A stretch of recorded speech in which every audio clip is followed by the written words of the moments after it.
ঘৃণা করতে গিয়ে যখন দেখবে তোমার মারাত্মক কষ্ট হচ্ছে, তখন জানবে তোমার ভালোবাসাটা মিথ্যে ছিল না। বিশ্বাস করো বন্ধু, পৃথিবীতে সবাই ঠকেছে। কেউ ঠকেছে শুরুতে, আবার কেউ ঠকেছে শেষে। সত্যিকারের ভালোবেসে কেউ ভালো নেই, কেউ না। আমার যুক্তিতে অপ্রকাশিত ভালোবাসাগুলোই সুন্দর হয়, আর যা প্রকাশিত হয় তা শুধুমাত্র যন্ত্রণা দেয়। তোমার সুখের খাবার, সুখের ঘুম, সুখের বেঁচে থাকা সব কিছু কেড়ে নেয়। আসলে কি জানো, মানুষ কখনো কখনো নিজের ইগোকে অধিক মূল্যায়ন করতে গিয়ে শুধু নিজের বিশ্বাসই হারায় না, বিশ্বস্ত মানুষকেও হারিয়ে ফেলে।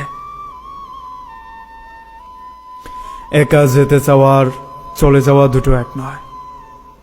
প্রতারক, স্মৃতি ও চোখের জল এইসব ছেড়ে আসলে মানুষ কোথাও একা গিয়ে বাঁচতে পারে না। এসব স্মৃতি, প্রতারণ সব মানুষকে পেছনে আঁকড়ে ধরে রাখে।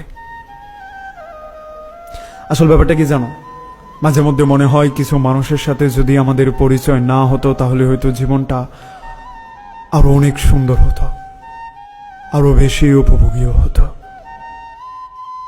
আপনার অবস্থান পরিবর্তন না হলে আপনার প্রিয় মানুষটাও আপনাকে নিয়ে হাসি তামাশা করবে। সম্পর্কে যতই গভীর হোক না কেন, সামান্য আঁচ লাগলেই নেমে আসে সুখ। তবে জানেন কি, মাথা নিচু করে যে সম্পর্কটা টিকিয়ে রাখছেন, অবহেলা পেতে পেতে যে মানুষটাকে মাথায় তুলে রেখেছেন, না চাইতেও যাকে অনেকটা গুরুত্ব দিয়ে নিজেকে হেলনার পাত্র বানিয়ে ফেলেছেন, একটু ভালো থাকতে চেয়ে যেখানে রোজ চোখের জল ফেলেছেন,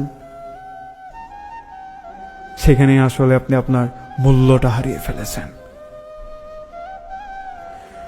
যেখানে অনেকটা ভালোবাসা দিয়েও প্রত্যেকবার আপনি খালি হাতে ফিরেছেন, সেখান থেকে এবার একবারই ফিরে আসুন।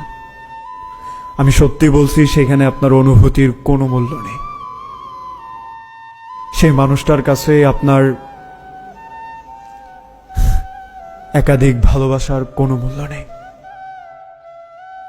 সেই মানুষটার কাছে আপনার একতরফা চোখের জলের ভালোবাসার কোনো মূল্য নেই। প্রথমে যে মানুষটা আপনাকে মূল্যায়ন করেনি, সেই মানুষটা শেষে আপনাকে মূল্যায়ন করবে না। আপনি হয়তো জানেনই না, একতরফা ভালোবাসা আপনাকে শুধু যন্ত্রণা দেবে, আপনাকে ভালো থাকতে